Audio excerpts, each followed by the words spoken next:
Secretária do Ministério da Saúde que defende o uso da cloroquina depõe a CPI da Covid nesta terça. Remédio é comprovadamente ineficaz contra a doença. Mayra Pinheiro foi autorizada a não responder sobre fatos alvos de ação sobre crise no AM. A CPI da Covid ouvirá nesta terça-feira, 25, a secretária de Gestão do Trabalho e da Educação do Ministério da Saúde, Mayra Pinheiro, que difundiu o uso da cloroquina contra a Covid, remédio cientificamente comprovado ineficaz contra a doença. Mayra Pinheiro será a 9ª pessoa a prestar depoimento à CPI. A secretária será ouvida na condição de testemunha, se comprometendo a dizer a verdade, sob o risco de incorrer no crime de falso testemunho. A secretária, no entanto, obteve no Supremo Tribunal Federal, STF, o direito de não responder a perguntas sobre fatos entre dezembro e janeiro. Fatos desse período são tema de ação na Justiça Federal do Amazonas que tem Mayra como um dos alvos. A secretária chegou a pedir para ficar em silêncio na CPI para não se auto-incriminar, mas Lewandowski negou. A CPI já ouviu todos os ex-ministros da Saúde do governo Bolsonaro, o atual, Marcelo Queiroga, o ex-ministro das Relações Exteriores Ernesto Araújo, o ex-secretário de Comunicação da Presidência Fábio Weingarten, o presidente da Anvisa, Antônio Barra Torres, e o gerente-geral da Pfizer na América Latina, Carlos Murilo.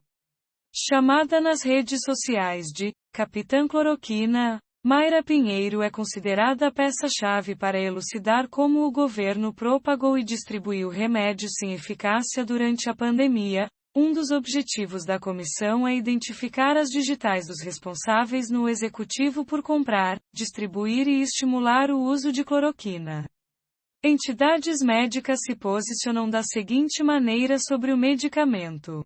O vídeo abaixo mostra alguma das irregularidades ou omissões do governo federal no combate à pandemia que a CPI da Covid identificou. A secretária do Ministério da Saúde foi alvo de 4 requerimentos de convocação aprovados pela CPI. Além da propagação da cloroquina, os senadores querem que ela explique o colapso da saúde de Manaus. Em janeiro deste ano, o número de internações por Covid disparou na cidade, as unidades de saúde ficaram superlotadas, e pacientes morreram por falta de oxigênio. Pouco antes do colapso, Mayra esteve em Manaus e defendeu o tratamento precoce. O Ministério da Saúde foi comunicado sobre a situação crítica e não providenciou em tempo oportuno o abastecimento emergencial. O resultado foi uma tragédia, objeto de inquérito civil, que resultou em mortes de pacientes por asfixia ou pelo agravamento das condições clínicas por falta de oxigênio, afirmam os senadores Rogério Carvalho PTC e Humberto Costa PTP, em um dos requerimentos. O colapso do sistema de saúde de Manaus em consequência do não cumprimento, pelo Ministério da Saúde, de seu papel coordenador das ações de enfrentamento da pandemia, foi determinante para a transferência de pacientes para outros estados, resultando na disseminação da variante P1 pelo território nacional, adicionaram. Os senadores também querem saber quando o governo federal foi informado sobre a iminência do colapso. Em depoimento à CPI da Covid na última semana, o ex-ministro da Saúde Eduardo Pazuello afirmou que apenas teve conhecimento da situação na noite do dia 10 de janeiro.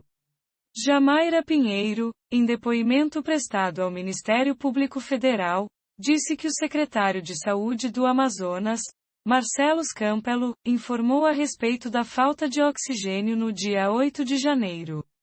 Mayra Pinheiro também deve ser cobrada a dar explicações sobre o Tratecov, plataforma virtual do governo que indicava o tratamento precoce para pacientes após eles informarem os sintomas, sequer era necessário o exame de confirmação da doença. Em depoimento à CPI, Pazuello apontou a secretária como responsável pelo desenvolvimento do aplicativo. O ex-ministro disse, porém, que a plataforma não chegou a ser oficialmente lançada e que um hacker havia roubado o Tratecov e jogado uma versão incompleta na rede. A TV Brasil, que pertence ao governo, porém, divulgou o lançamento e entrevistou médicos que diziam já fazer o uso do aplicativo. O presidente da CPI, senador Omar Aziz PSDAM, ironizou a versão de Pazuello. Esse programa que o ministro Pazuello fala que foi hackeado, ele foi hackeado e colocado na TV Brasil. Para vocês terem uma ideia, na TV Brasil, o hacker é tão bom que ele conseguiu colocar uma matéria extensa na TV Brasil, afirmou.